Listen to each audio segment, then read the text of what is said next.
We have Garry Connolly, and Gary's calling in from the greater Dublin metro area. He's a digital optimist, and he's actually a podcast host himself of a show called Bytes and Banter. And Gary has what he calls a specific pollinator plan for the global digital infrastructure industry. That is a mouthful. He's going to tell us about that. We're going to learn more about why data centers need so much power, why they're having such an impact globally on the energy industry. One of Gary's heroes is Nelson Mandela. We're going to touch on that and a lot more today. Gary, welcome to the podcast. You so much. I'm delighted to be here, Peter. Thank you for the invite. It is an absolute pleasure. We're excited to have you here for all the way from Dublin. I think you're our first guest from Ireland so far, and it's an amazing country with a long history. So maybe we'll touch a little on that too. But first, I'd like to get into your role within the global digital infrastructure industry and talk more about this, what you call specific pollinator plan. That's an incredible title, and it's intriguing. So we'd love to learn more. Yeah, I hope we can help your listeners. I understand it's a wide cohort of people interested in energy, electricity, and all things that surround it. So I guess that's the place for me to start is to say we're in the fourth industrial revolution. And thanks to your people on this call who really were the catalyst behind the second one when electricity replaced steam, changed the world, we might be able to bring you through the different phases of why the fourth industrial revolution or evolution is driven by data. Because as I say, the first one was steam, the second one was electricity, the third one was microchips, and now we're on data space. So I guess it's when we think about that for a moment, we think about evolution. And I guess that's what we're all trying to do. And I was really interested in what you said earlier about this is an energy hero. Is this what this particular thing is called? This definition hero? I've never ever been called a hero before. And if you're a father of children, young girl, that hero thing ends around years old. I'm glad I'm now being called a hero. So energy, electricity, data center, digital infrastructure. I guess what the way I see the world right now is that change has never happened at such speed. You know, we talk about sort of how long did it take to get 50 million motor cars? Well, it took nearly 3 decades. How long did it take to get million smart speakers? Well, it actually took 9 months. So when you talk about speeds of change, then the mediums that we're using, like social media, like infrastructure that we're lying out with AI, etc., that's where our two worlds collide. Because data centers or digital infrastructure, which is my world, really are just large buildings that have one raw material. And that one raw material is electrons. That's it. The raw material coming in is electrons. And what goes back out the other side is what's called smart data or data. And, you know, I use the word smart there because I meet a lot of people that are on this call who are policymakers or city planners, etc. And when they meet a data center guy and he says, I want 20 megawatts of secure power, please, next week, they scratch their head and they say, how on God's name could you need that amount of power? That took us 30 years to get there for our second largest metro city. The reason that we basically need a digital infrastructure needs that amount of electricity is because inside of the building is machines. The first industrial revolution was steam and spinning jennies and stuff. Inside these data centers are also machines called servers, file servers, and they need electricity to function. They're the hardware. And on that hardware is where the server software data resides. So unlike a lot of other industries that you have an alternative to how do you electrify a server, in this case, we don't. So therefore, when you consider that that COVID arrived only 3 years ago, our use of digital data increased threefold in 6 months. So the amount of data that we were consuming, either from working from home, online schooling, digitalization of our houses for streaming mechanism, that went up 300% in 6 months. That means really you've got 300% increase in the amount of data going out. And that's why we need more electricity going in. That's where our two worlds sort of collide and intersect. And the scale has never been seen before for single requests for connections. Even, I don't know, your listeners, even large cities are 30 to 40 to 50 megawatts. This is, shouldn't it, it's a head scratcher. But I think what we have to understand is that data that's in the center. So there's two words in data center, the center and the data. And then that data has all sorts of names put towards it. Mostly it's to do with sort of running your hospital systems, running your smart cities, running your smart grids. When you think about this whole concept of the smart grid, it's actually not smart because of hardware. It's smart because of software algorithms that are telling the hardware to do things. So all of that data goes into a location. We got to keep the rain off all this mission critical data. And that's where the center comes in. And I often find when I'm talking to people is they think the big centers only have Facebook and Google and maybe all the social media platforms. But in actual fact, it really is, Peter, all those servers that we used to stick in underneath our stairwells or in the back of the office, underneath the office manager's desk. All those servers have sort of disappeared to a great degree. And goodness, because if anyone remembers, you used to get the cleaning lady to come in and I need a plug. The whole system would go down.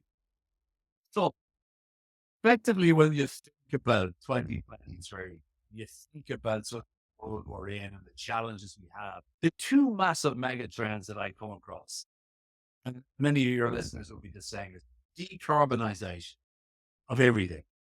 Decarbonization of what we buy, as in farming, what we buy, where we buy it from, and what we burn.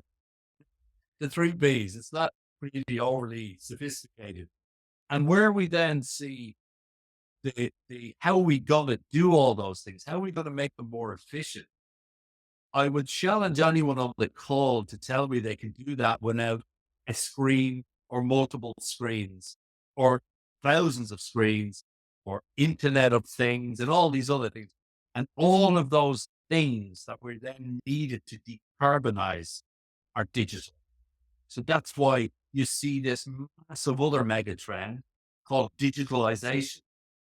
So decarbonization nearly grows digitalization. And that's why we see they can seem disheartening, they can nearly seem sort of helping you do that without that. But in actual fact, the data center needs one. The smart data that in our economy could be reducing 500 megawatts. So we're not quite there yet, Peter, in visualizing, well, what's the delta? And that's why we talked about here about change, didn't we? See, our minds don't all change at the same time. No, absolutely. That makes a ton of sense. And I think one trend that maybe people are missing is that this move to digitalization and the increase in the amount of data centers themselves have huge power requirements. So as you're building more and more data centers, and that demand's only going to increase. You gave the quote about how much increase it was just during COVID with people going online. But then I think as we move into virtual worlds and the metaverse, which I personally think is going to be driven by work environments initially, that's going to only increase it more. And people are not rushing back to the office. They're really enjoying this remote work environment and finding they can be more productive. So that's just going to mean more data centers, which have more power needs. And that's going to make the whole decarbonization challenge even bigger in that we have more needs for megawatts. How are we going to deal with it? And then I think your point on digitalization itself is well taken. Internet of Things and using software to reduce energy consumption or make it more efficient overall is going to be a huge need. And then the last thing I want to touch on is data centers have they have power requirements that are solid, essential, and continuous. So you can't necessarily rely on intermittent, unreliable sources of power. You need continuous power.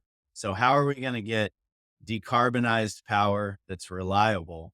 I think is our huge challenge when it comes to both data centers and the broader economy. I think exactly. I agree completely with what you're suggesting. I think the whole new concept, and it is new and it's only evolving, of the prosumer is way more than just the boy or the girl that has solar panels on their roof, where they basically can sell a few kilowatts to the grid when they have over excess and draw it down when they need it.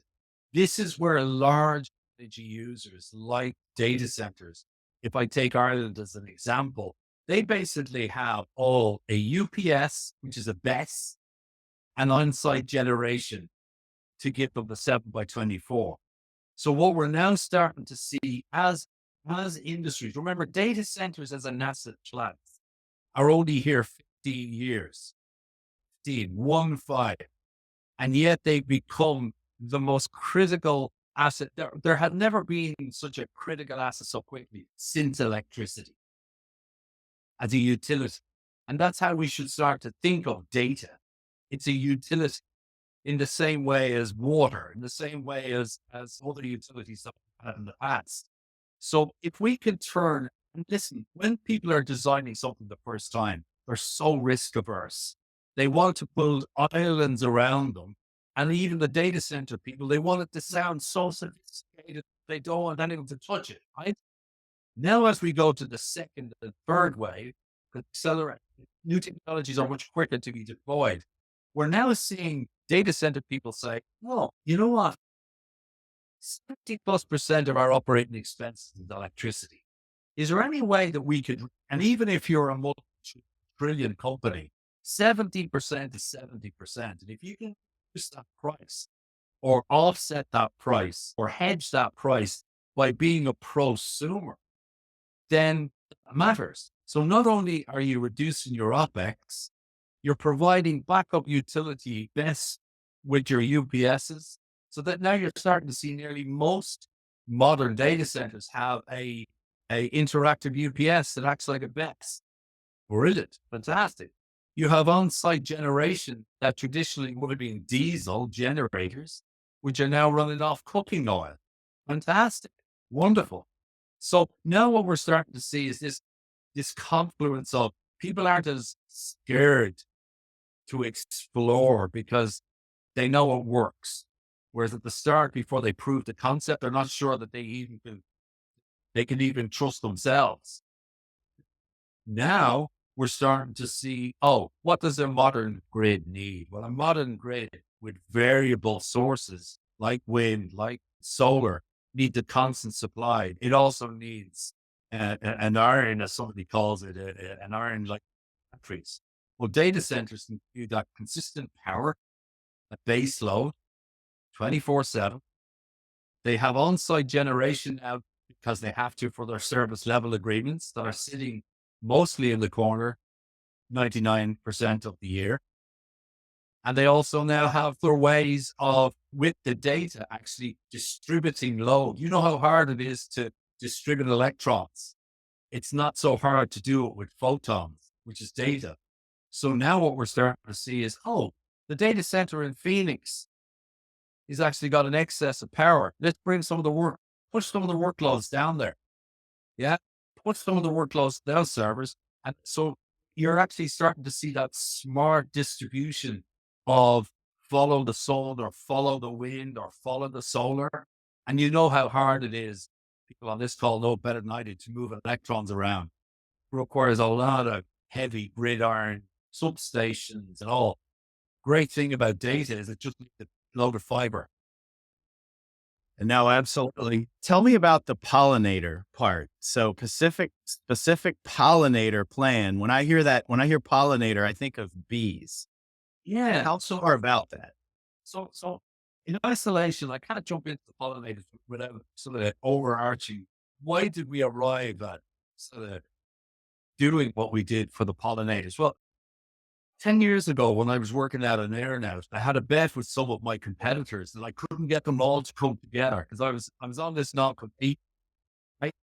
And I said, I wonder, they won't allow me to go back into the industry, but will they stop me from bringing all my competitors? So that's why we set up Host in Ireland, right? I said, all the competitors all come together and sit down, leave your ego at the door, leave your own balance sheet at the door. And what we found, Peter, or what I found, you know, was so encouraged by was that most people are suffering high positions for what's called professional loneliness. And professional loneliness, for your listeners, is something that we're too egotistic to admit, but we're meant to know all the answers when we get to a certain level in an organization. So we can't really be buddies with our staff. We can't. We're beholden to our shareholders, and we're always this big, very impressive know-all when we go in front of the audiences as keynotes. And you end up being quite lonely. You end up being quite lonely because nobody just says, "Hey, you having that problem as well? What did you do?" And usually it's just to talk out the issue helps you. And for a competitor to say a human level, yeah, we had that. I'm not telling you about our secret sauce, how we solved it, but it's a common issue. And just that issue of talking, collaborating, or feeling that somebody else has the issue. We started with 5 people that used to come to this co-opetition, I called it. And now we're 51. Now we do an awful lot now, but I just think it's important for listeners to recognize that if you are in a senior position in an organization and you're feeling, I'd love to be able to talk to someone or a competitor. It's very natural, very normal. And there's a label on it. It's called professional loneliness. It's okay to have that feeling. And it's also okay to ring up your competitor and say, "Do you want to go for a pint?" Or maybe that's a very Irish thing. But he would always say, and you don't have a secret sauce and you don't have to be sort of hard telling. It's just about sharing big issues, sharing the human feelings. That was the whole concept, Peter, of hosting in Ireland, where we set up a competition. How it worked was put away all your individual products and look at Ireland. How can we promote Ireland internationally as a better place to rest your data? That was it. Was it? And it really was just an excuse for these guys to go drinking with their peers. I can And say professional loneliness is for sure real. And you feel it over the holidays because you're hanging out with family and you're not really sure what to talk about, right? So you're like, great, let's talk about football. But what you really want to talk about is what you left behind at work and the stuff that the problems you're trying to solve. And so it is great to have a peer group of people that you can spend time with and relate to on the level you want to relate to intellectually. absolutely, absolutely. So this was the sort of the premise of the whole host in Ireland thing. And of course, once we got people on you come into host in Ireland or on 3 bases that you park your ego, you park your own balance sheet, and you're not an asshole.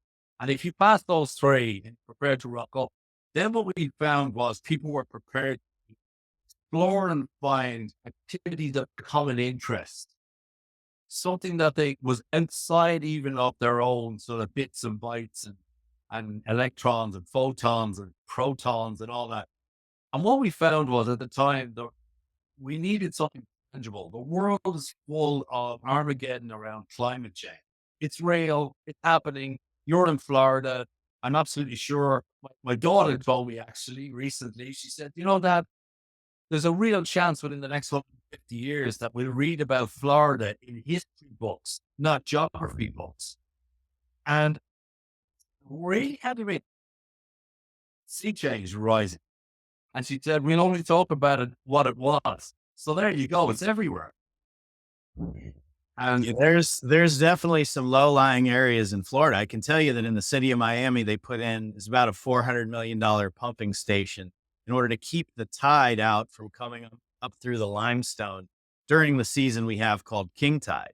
and Oh, you'd start to see floods when there wasn't rain, right? It would come up and cars would get flooded. So they put in a pumping station. The irony is that the fossil fuels are needed to mitigate the damage of the climate change, which of course only exacerbates the problem. So it is challenging.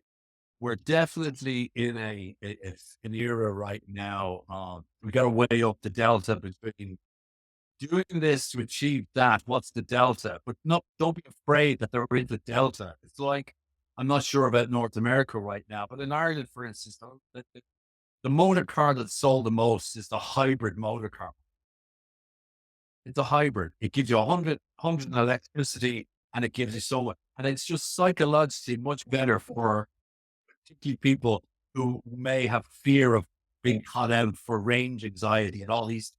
So before you know it, people will go not directly from a fossil burning car to an electric car. They'll do it hybrid wise via a hybrid car.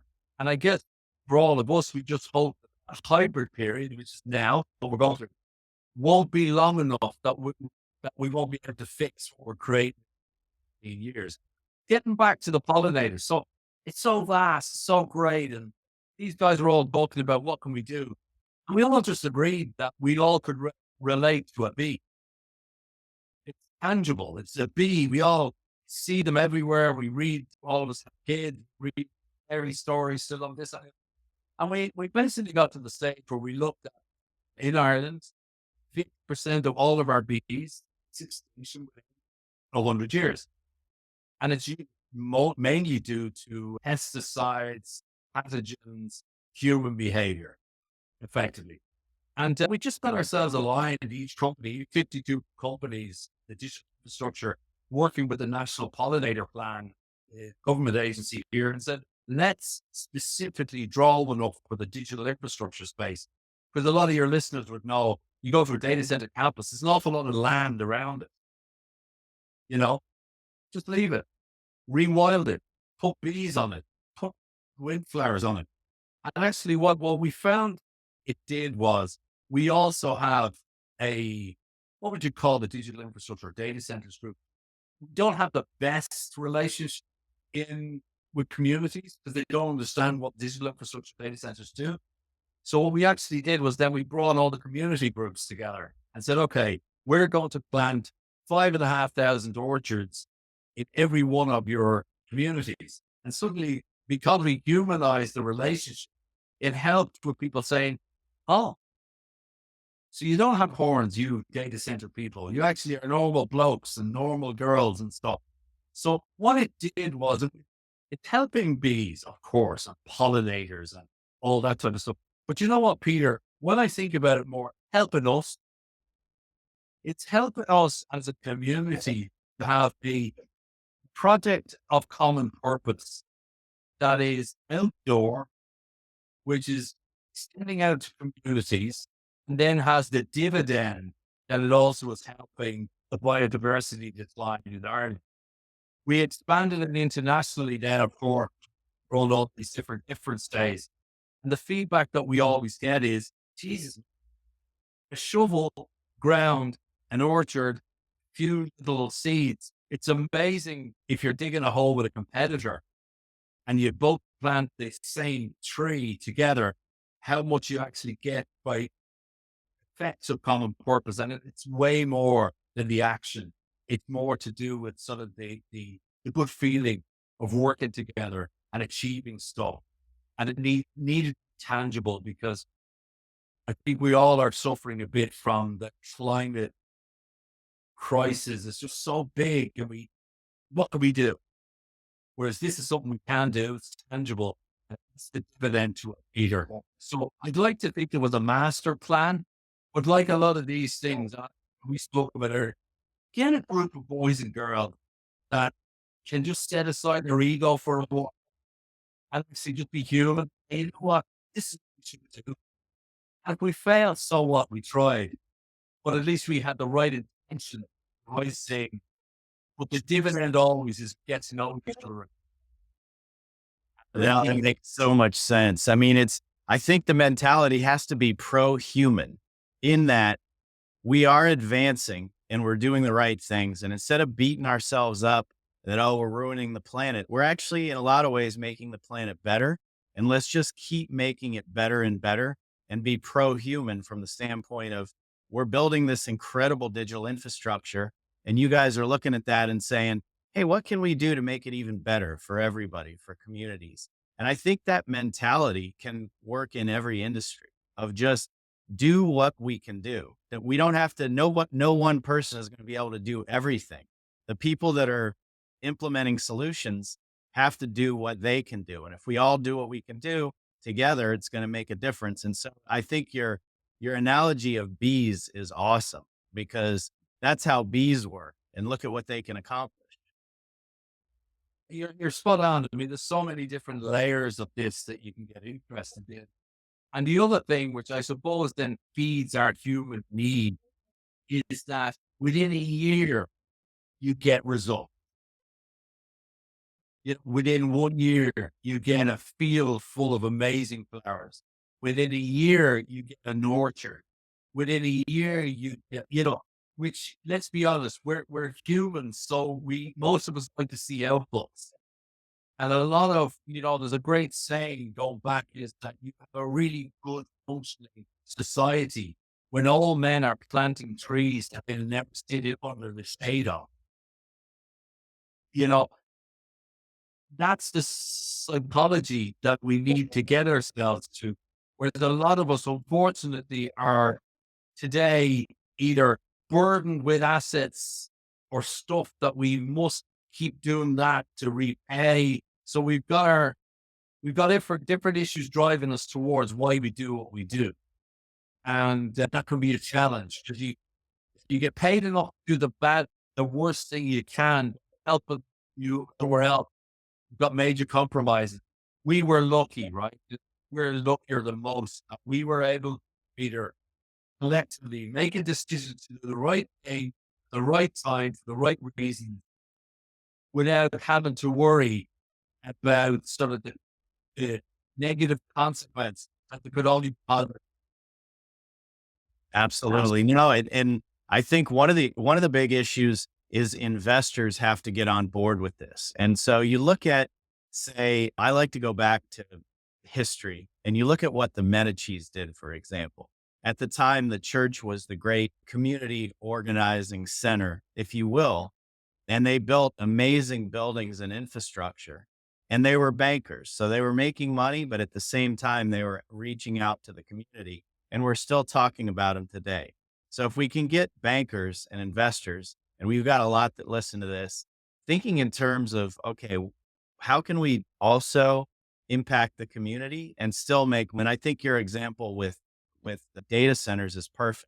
So many energy investors are now interested in the digital infrastructure space. The same funds are looking at it for exactly the reason you say, because it's becoming the modern utility.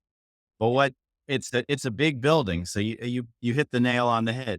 Data center, that center, what can we do to make it a meaningful part of the community and make the community feel like, man, these guys are doing a lot of good for us and recognize that, hey, every time I pick up my phone, I'm having some interaction with this data center that's in my community maybe in some way or another way, because it's so intimate now, how much time we spend on our phones. It's incredible. I think that's the irony of the whole thing. When I talk to a lot of people who maybe don't understand what data centers actually do, they think that there's an actual different digital economy to the normal economy. And it's one of the things that I try and ask all of us is this, oh, we're a major player in the digital economy. We're in 2023. There is an economy with digital infrastructure supporting it. There isn't a separate metaverse, different world. Because when we paint it like there's a digital economy, if people don't understand it, they think they're missing out. And that's where all the people are making all the money. When in actual fact, we have an economy which is digital infrastructure supporting it, like we have an agriculture economy, like we have a maritime economy. We have a digital economy, which is all part of an overall economy. And when we have language like that and we try and connect people like that, they go, oh yeah, so it's not just Facebook and Meta and all that bad stuff and TikTok. No, it's your health system. It's your Revolut or your digital payment system, or it's your Netflix that's being spoken to you, or it's your security system, or it's all around us, and that doesn't run in parallel with walking down the street. And now So, everything is digitized now. Everything is becoming digitized, let's say. and to the point, therefore, you know, people are using and immersed in the digital world. They don't even know it. And the worst thing we can do, people who do know, is say, oh, yeah, that's part of the digital economy. Because no, it's just part of the economy. It's part of the world at this point. It's just part of the world. Wouldn't it be amazing if we were to go back 100 years or 150 years and your listeners here, we were to say, oh, the electrical economy. Huh? And Oh, now yeah, electrical economy, and you're not part of it. And the minute you start that, then you get this sort of divides. Oh, you must have to have a load of money to be in that. You must have to be really intelligent. Whereas actually, let's stop all that nonsense and just say we have a functioning society in 2023 that has access to more tools than ever. And those tools aren't a chisel, aren't a hammer, and all those traditional tools. They're a keyboard and has access to algorithms. Oh, okay, get that. The chisel is the same as an algorithm. In 2023, pretty much. well, I think that, Gary, that's a perfect lead in for something you said earlier, which is that the tools of change are now available to everybody. And that's what are the implications of that? First of all, explain it and tell us what the implications are of those tools of change being in the hands of everybody. I guess I'm an 80s guy, right? So I came out of college. I came out of college, and for listeners that are of my age, I was the guy. I was the worst COBOL programmer that was ever invented. I just saw it as a way of getting a job, learn COBOL programming. But how did I learn? I had to go and get in your terms, a high school certain level of education. I had to go and do an SAT to get into a college. I had to demonstrate that I could count to 10 or whatever else to get. So, like, so many things that I had to get over to even get an interview, to get a keyboard into a mainframe, to develop a program. Wow. Gee. So think of all the talent, the energy, the ideas that just don't have access to all of those steps. 2023, if I have any form of a screen and an internet browser and access to the internet, I can basically get access to tools that I can then say, oh, I wonder if I wanted my screen blue with a yellow tint. It's there. Oh, I wonder if I had an idea. All those hotel rooms in the winter that are vacant and all the other rooms that people don't use for their vacation homes. Wonder if there's anybody else with this idea, or I have the business idea. Anyone else got the code? Oh, Airbnb. One guy from South Africa, one guy from New Zealand, another dude from wherever. Aye. Coming together, collaborating, different ideas, trying it out. Oh yeah, I've heard of another guy who tried it. It didn't work. Bring him in and we can learn from his mistakes. So suddenly those tools, you just have to have the idea, the passion, but the inhibitor of a lot of it's luck to do it, whether you're lucky enough to be born in a place with a secondary education, you're lucky enough to be a girl that has, or unlucky enough to be a girl that doesn't have access to secondary education. All these things now are available to crowdsource, to feel you're part of the community. And I find, unfortunately, because of that old adage with the media and human nature of it, if it doesn't bleed, it doesn't lead. So we only get to see all the negative about TikTok and beyond that, below that, you've got this whole thing going on that's changing people's lives, changing societies. People down in Ethiopia recently got access. Now, I guess this is a sign of the world that we live in. They don't have 7 by 24 access to electricity, have to walk to get running water. But what's changed their whole village has been access to Wi-Fi. Why? Because now all those things that we people have been telling them they should be doing, they can do themselves. How do you eradicate X? How do you make so? There it is. The tools are there. So we don't see a lot of that because it doesn't make the press. Although we do see when 10,000 people die in Ethiopia because it feeds if it bleeds, it leads, right? So ultimately, that's why I believe now that the tools that are available, but in the same way as the dude who invented fireworks for the Chinese celebration for the king, he didn't know that the unintended consequence was he's just invented gunpowder. So we need to always be mindful of there are consequences and unintended consequences of nearly everything we do. But let's allow ourselves to balance it if we can and see the good and the not so good. And that's why I believe there's more good out of access to tools and services democratized, I guess. You're taking it away from the big corporation, taking it away from the research labs that are billions. And you basically in 2023, you have more compute power at your fingertips as a citizen of the world than the discovery putting that on the moon had a time of thousands, right? And that's why we're only for that, aren't we? We're only at the start of that.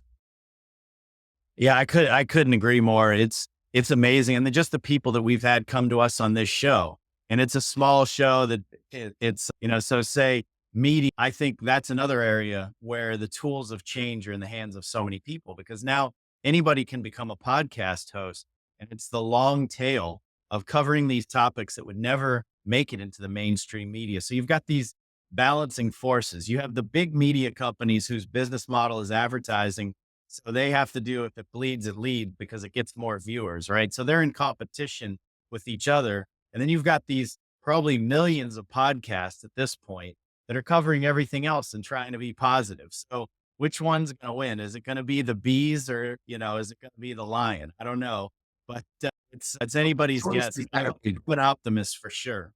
The choice is there. That's the Yes. key. The key thing is 1983, when I came into college, there wasn't the choice. And, my father, just 3 years before that, I remember it was the Olympics were on in Moscow, 1980. And it was just after Afghanistan. I think the Americans, Canadians, and others boycotted. And a Scottish guy won the 100 meters. Now, well, a white Scottish guy as well. So it was incredible. It was amazing. It was amazing. And I remember saying to him, I said, yeah, imagine being the fastest man in the world. And my dad turned around and he said, no, he's not the fastest man in the world. He's the fastest man that got the opportunity. And what he actually wasn't referring to was the boycott. He was referring to, and we've seen it since, haven't we, with the Kenyan runners, the Ethiopian runners, and all the runners from the African continent that now dominate middle distance running. They didn't dominate in 1980. They were faster than the fellas that were running. They just didn't have the opportunity. Absolutely. So we can demonstrate it through by giving everyone the opportunity. Eventually, we'll get hopefully to the best people running the world. That's the right terminology. There's so much more opportunity now. I mean, we get people that contact us a lot from India, from Nigeria, from the African continent, other countries, sub-Saharan Africa, all over the world coming to us that we would never have a chance to communicate to back in the 80s, like you say. Yeah, we can all find, I guess this is the yin and the yang. We can all find a tribe we basically get that we can hang out with, that we can feel like we're not the only one, which helps mental health and stuff. But also on the other side, you'll also get these groups that create their own little virtual world and be. So it's just constant yin and yang. Let's not collectively allow the negative aspect of it overpower so much of the good stuff because just goes back, as we said earlier, to 10 boys saved off the coast of Ireland from a hurricane won't get the same headline as one boy unfortunately drowned. Yeah, we gotta focus on the positive for sure. So, that's basically the world we live in. So yeah, so in summary, I think that all data centers are a large factory, modern factory, infrastructure, modern factories, 2023. The data in the centers is the centers themselves, I guess, in a lot of your listeners are like the substation. We have to have them, but they don't really turn a lot of people on or turn people off, but we just need them. We have an opportunity because they're new, Peter. They're relatively new. So we don't have a lot of legacy. We don't have like a lot of sort of billions of stuff from the 70s that we've got to stress as for assets. Most of these things have been built 15 years. If so, the refresh cycle for them is also much quicker. And as we refresh, because of the balance sheet, they try and use different forms of cooling because cooling is the key thing. And also, as the grids now are starting to be more smart, they're saying, okay, you don't use all the time, so could you get that whole prosumer thing? And then we get on to hydrogen and all this other stuff. Ultimately, we're going to have to find a way, aren't we? In Ireland, I can speak of 30% of our electricity on our wind farms is what's called curtailed. Basically, one I'm sure there are many people on this call that are working out the spreadsheets to say, why can't we just keep it running and then at the net zero value into an electrolyzer? To me, it's something fully invested in it. Seems like the way we should be going. And that will only be facilitated by a lot of AI and data and smartness. So we're going to need these centers to help solve that problem too. And no, absolutely. And I'll give you the answer to that. That's why everybody's so excited about hydrogen. People argue to me that, oh, hydrogen's expensive, but it's better than just throwing it away, curtailing it. So when you've got that opportunity to basically what hydrogen is it's an unlimited duration energy storage medium. So it's a fuel, bottom line. So if you can take it, make a fuel, you have it, unlimited energy storage, and you can move it the way that you can move a fuel. And they just haven't been able to come up with a battery that can do that. Say store energy cost effectively for a week or 2 weeks. It just doesn't exist. So Yeah. I think, and Bill Gates hit the nail on the head at least maybe 15, 20 years ago. He said the biggest thing stopping net zero is the lack of long duration energy storage. So that's why everybody's so excited about hydrogen. Yeah. Yeah. No. And you can see it on the ground even when your taxi driver starts telling you about this thing called hydrogen, you know that it's either going to like cryptocurrency blow up or it's going to actually be real. It'll probably be both, it's like I talk about the internet bubble because I did start in the internet industry in the late 90s and the Okay. bubble burst. And a lot of people are like, oh, yeah, that internet, it was just like the fax machine, right?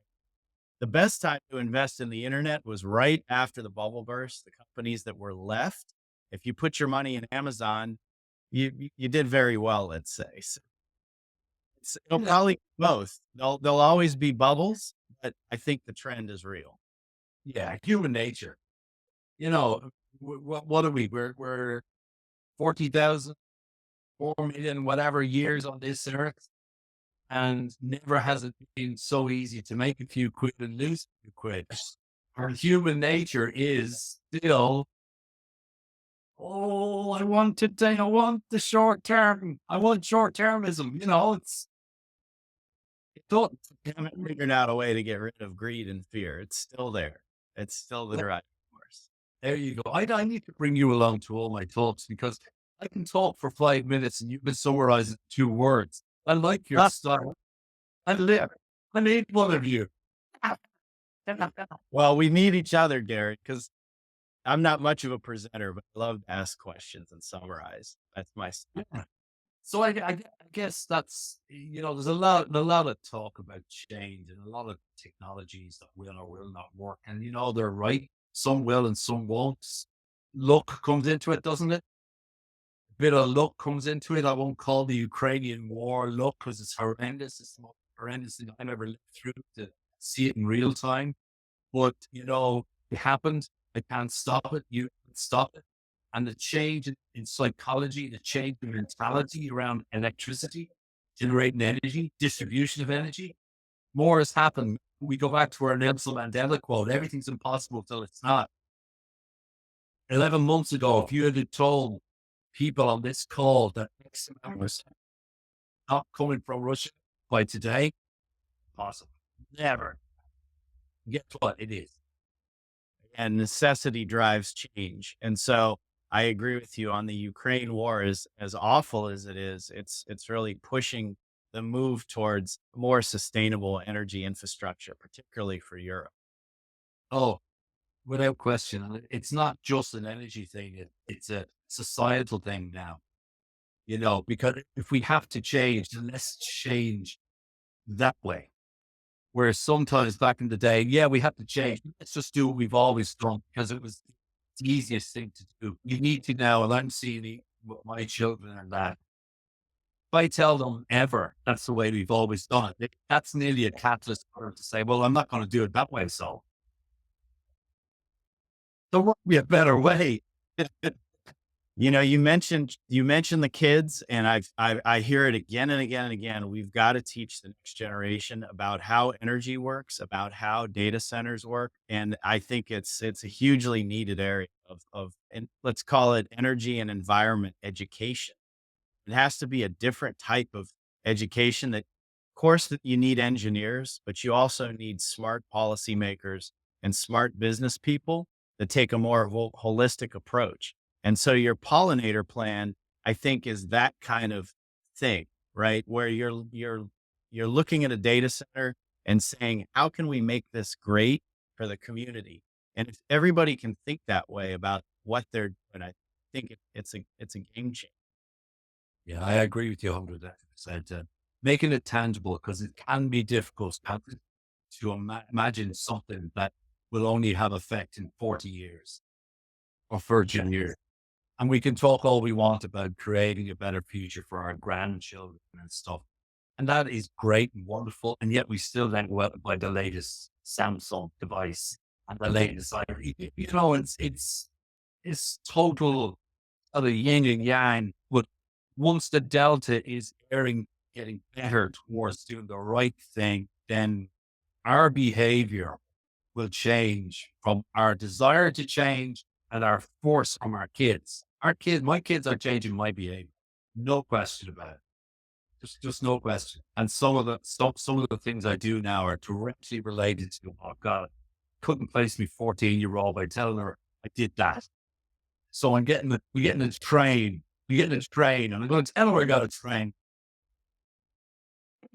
Well, Gary, this has been absolutely awesome. Before we go, I'd love it if you could plug your podcast a little bit. Tell us what it's about and who your audience is and anything else that you'd like our audience to hear, which are mostly large scale investors in the energy industry, as well as CEOs and founders of great large and small energy companies. Okay, I'll do it in reverse. So in terms of investment in digital infrastructure, 15 years old, we're only starting to actually fully appreciate what type of digital infrastructure we're going to need for the smart world. That's the word we want to use. You mentioned metaverse earlier. We're only at sort of 2.0 of the web, as they say. And we're only dabbling with 3.0 at the moment, blockchain and all this sort of stuff. So what we're going to see at the moment, we see Frankfurt, London, Amsterdam, Paris, North Virginia, Singapore, Hong Kong, big locations with lots of centers. Actually, what's going to happen is that they'll remain as core locations, but it's all going to trickle out to what they call the edge. And the edge is where the people are, where the activity is, where the eyeballs are, and where the other IP addresses are. So when we talk about digital infrastructure, it's a bit like a human body. You've got parts, you've got spleens, you've got livers, but you've also got at the tip of every finger, you've got nerve endings. And the nerve endings are going to be the edge data centers. and they're basically going to take messages or send messages back. So what we're going to see over the next 6 to 7 years is really digital infrastructure becoming like the utility. We're everywhere. How it gets there is going to change. Some of your investors are looking at Bezos and Starlink stuff, or Elon Musk's Starlink. That low orbital satellite stuff is revolutionizing places like Africa and like 6,500 islands in the Philippines. How do you get secure infrastructure to 6,500 islands all at one society? The easiest way, beam it down. So you've got all these different technologies that people want access to. So that's what we call digital infrastructure all the way. And that's probably similar to the evolution. History repeats itself, particularly when it works. And many of your audience probably go back to the days of how did electricity take, from it started off with water wheels. 3 or 4 guys in the community said, why don't we stop having one water wheel and go one larger, centralized for all of us? And in a way, now we're going back the other way. It's just nature. We're going back out and data centers just got to the stage where we've said, let's get all the water wheels, put them in one location. Now we've decided, no, let's not have all the water wheels in one location, put them back out. So all within the last 15 years, huge investment opportunities, centralized data centers, infrastructure as fiber, metropolitan networks, anything concept of water or the concept of electricity. But think of it as the days when we decided that we're centralize all the water wheels. It's just the early days. And that's why the investment funds, you mentioned it earlier, we're seeing more and more. It used to be a boutique type asset class because it was an unknown asset class. Now what we see is the real estate investment trusts over the last 3 to 5 years have really come in strong. They were dedicated real estate investment trusts, digital infrastructure. Now we're seeing the mainstream who are in water, electricity, toll roads, and any other form of utility saying, oh, must get into the digital infrastructures. And that's what's driving it globally. In terms of the big Bytes and Banter, you know what? It's exactly what it says in the tin. It's like this show, which is why I like this show and I accept this invite. It's not prescribed. We don't even ask any questions. We get good people who've got a good story, usually in the digital infrastructure space, that's the bits and bytes. And the banter bit is where we go sort of freestyle. And I must say, I've even surprised myself on your show. I don't think I've cursed more than twice on the Big Bytes and Banter show. That basically is your audition. If you don't say the F word at least 3 times before we get to the first minute, you're not part of the show. So exactly what we say, bits, bytes, and banter. Let's talk about punch cards to floppy disks, mushrooms to bees. More about trying to understand people, human behavior, irrespective of your industry, tends to be pretty consistent. The tools we use, the environments we find ourselves, and that's why I like talking to good people who have a good story. And that's why this week, for instance, we've got an ex-Irish rugby player who is now working in the digital infrastructure space. And what am I talking to him about? Change. Imagine, and I'm really looking forward to it because 2 years ago, he used to run out in front of 85,000 people chanting his name. Today, he goes into a sales meeting, 4 other guys, and they talk about funnels. That's change for you. So that's a story. And if he can be successful, having gone from that accolade to this, we can learn from him. How do you do that? And I'll be able to tell you next Monday because this Thursday I'll be it. That's an interesting story of change that isn't prescribed because they're quite elite. Those types of people who go from 80,000 people to 4 people in a room talking about funnels. And now that's incredible, Gary. And amazingly, you're having a rugby player like that on there. And I agree with you.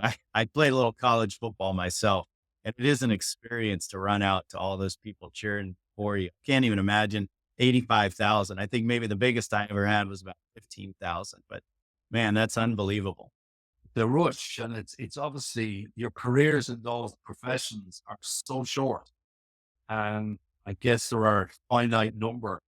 American football is obviously a different sport, but in rugby, there's a very finite that after they stop playing can continue to evolve in the sport. So I guess what I'd be asking them about is how do you apply yourself with the same learnings as turning up to the rugby pitch to train into what you're doing now, and how hard is it? And because those professional athletes are way more than just being able to run very fast. They've got a lot of stuff that they've had to condition and change. And I guess it'll be interesting for me certainly to find out. No, absolutely. Gary, how can they find your podcast? Is it LinkedIn? Is it Yeah, where do they find it? onto LinkedIn, Garry Connolly, Bytes Banter. There's links like your own to the live show, and it goes out to YouTube and all the rest. Actually, we use this platform too to restream. It's great. It is a great platform. I'll plug Restream. It makes it a lot easier to touch multiple platforms. And, when you're trying to run a business, you got to to the simple ways of doing things, because if you're not a full-time media person, you've got to keep it simple. I guess this is a nice way to finish, Peter, because this is a tool platform that allows you very easy to do something that is good. And I'm sure you do it for multiple reasons, but you just couldn't have done 5 years ago, period. Without Yeah. a whole, you'd have to have a slew of people. You'd probably have to have a degree in videography yourself. Now you rock up, you go into research, you link it to your LinkedIn, you link it to your YouTube, you turn up and you just let the magic happen. And that's why I'm saying about these tools that are now available, either for you in professional capacity, in your social capacity, or just a hobby.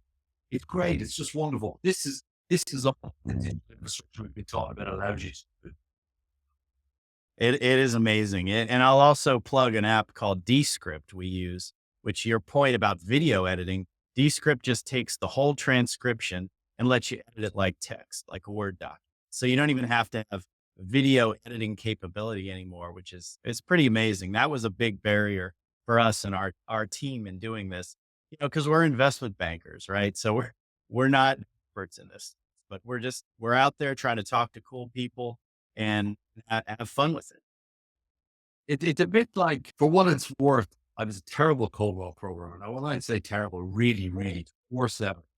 But I love PowerPoint. Loved it. I loved it because it allowed me to tell stories without loads of text. But because I loved it, I used to look at all the features and all the different screen things and all the rest. And it made me more want to do more presentations because I could really engage myself in it.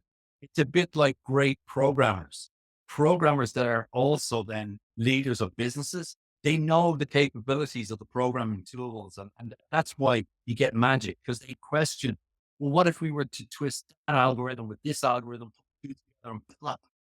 And that's really why these tools, and I'm sure you're more encouraged to do more of this because the tools are easy. You can engage them. Absolutely. When the tools are easier, then it frees up the right portion of your brain, the creative part, because when the tools are hard, it's like the left and right brain are in conflict, trying to, create, but you're also having to fight with the tool at the same time. My goodness, we may have just had a banker acknowledge there's a right side to the brain. Oh my goodness, this is a moment. This is a moment. That's what it's all about. I think we could get into quantum mechanics. I think the creative spark is what unleashed the universe in my mind. So you've got to hit that side of the brain. You're absolutely spot on. And it's a wonderful way to end off this session. I thank you again. It's been real fun talking to a banker that uses the right side of his brain. Well, I've met that fella. I met. Good stuff. We're not all geeks and spreadsheet jockeys.